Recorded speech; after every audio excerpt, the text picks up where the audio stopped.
We've seen walls built around Washington, and we feel like we can't quite get through to guarantee the people of this country a government that's sensitive to our needs, that we can understand and control, that's competent, well-managed, efficient, economical, purposeful, and also a government of which we can be proud.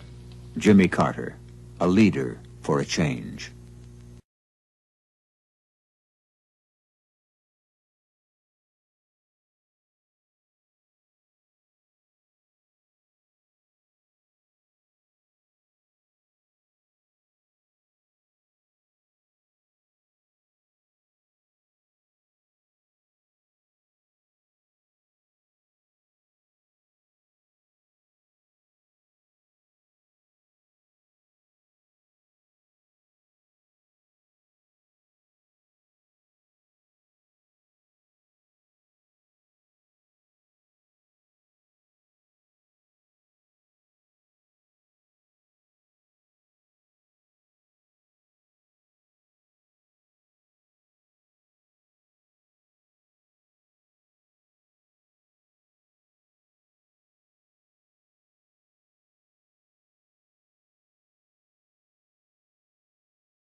Could I get your attention, please?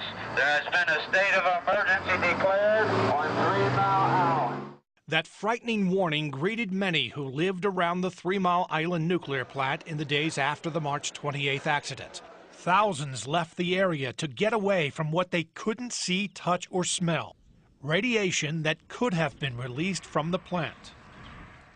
Then Governor Dick Thornburgh contemplated an evacuation from the moment he heard about the incident. 2 days later, he told pregnant women and young children to leave. To this day, there's debate about whether anyone's health was affected by the TMI accident. What we do know now is a portion of the TMI Unit 2 reactor core melted. At the time, we heard often that a complete core meltdown would have made this area uninhabitable for decades.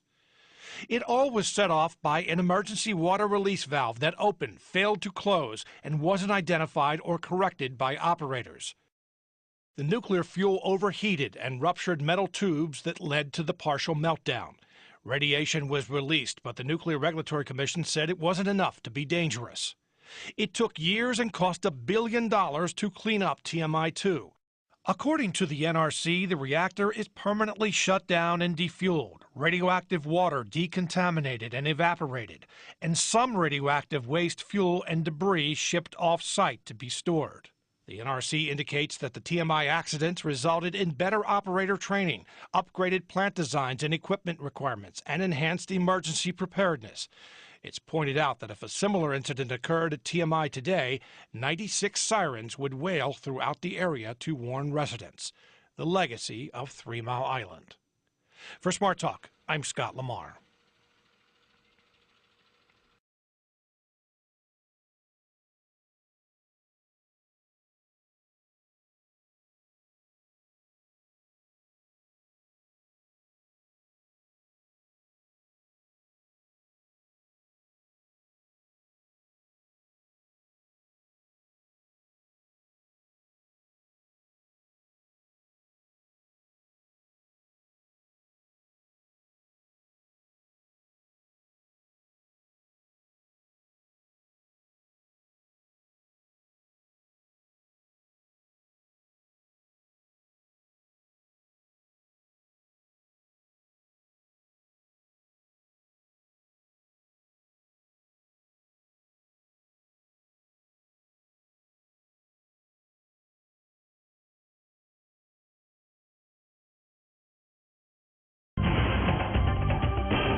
November 4th, 1979, Tehran, Iran. Protesters storm the U.S. Embassy. They take 66 Americans hostage, including Marine Guard Rocky Sickman. You felt like an animal in a zoo walking around and people were taking pictures. They were bringing guns up to your head. The Islamic radicals, followers of the Ayatollah Khomeini, demand that the United States hand over their deposed Shah, Mohammad Reza Pahlavi, who is in the U.S. for cancer treatment. Only then will they free the hostages. President Jimmy Carter refuses to make the trade. He also rules out a military strike against Iran.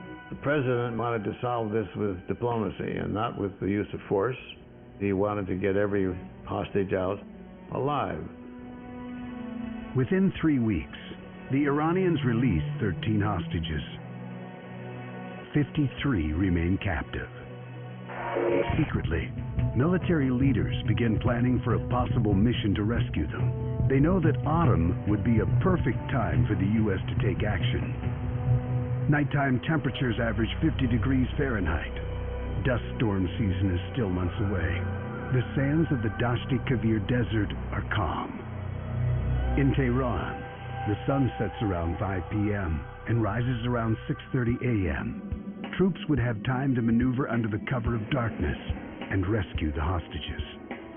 But President Carter still hopes to negotiate a peaceful resolution to the crisis.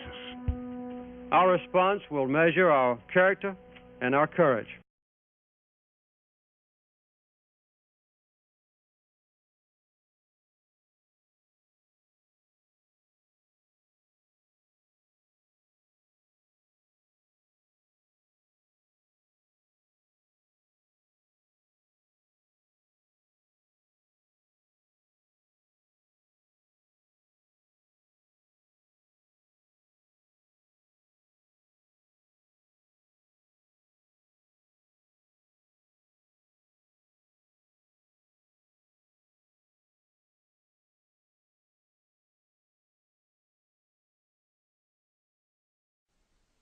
Too many of us now tend to worship self-indulgence and consumption. Human identity is no longer defined by what one does, but by what one owns. But we've discovered that owning things and consuming things does not satisfy our longing for meaning.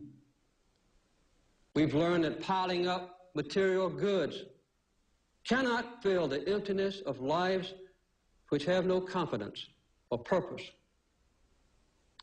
The symptoms of this crisis of the American spirit are all around us.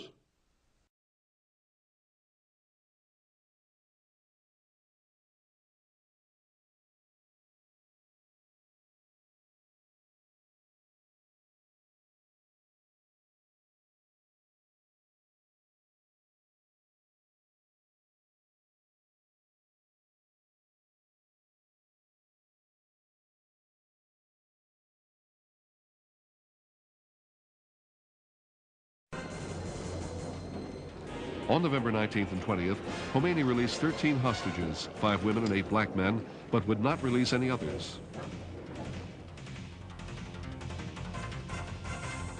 When negotiations, the freezing of Iranian assets, and veiled threats of military action failed to free the hostages, the United States attempted to rescue them on April 25th, 1980. Tragically, the attempt ended in disaster when one of the helicopters collided with a rescue aircraft, killing 8 servicemen. In the past, the students have threatened to kill the hostages if the Americans embarked on any military action. But there is undisguised delight here at the American failure, and the resolve of the militants has been strengthened. The 52 American hostages were finally released on January 21st, 1981, at the moment when Carter's administration ended. The Iranians believed they had succeeded in bringing down Carter, and saw no political advantage to continuing to hold the hostages. They also had Iranian assets that were frozen during the crisis returned in the form of 50 tons of gold. The nightmare was over, not only for the hostages, but for America too.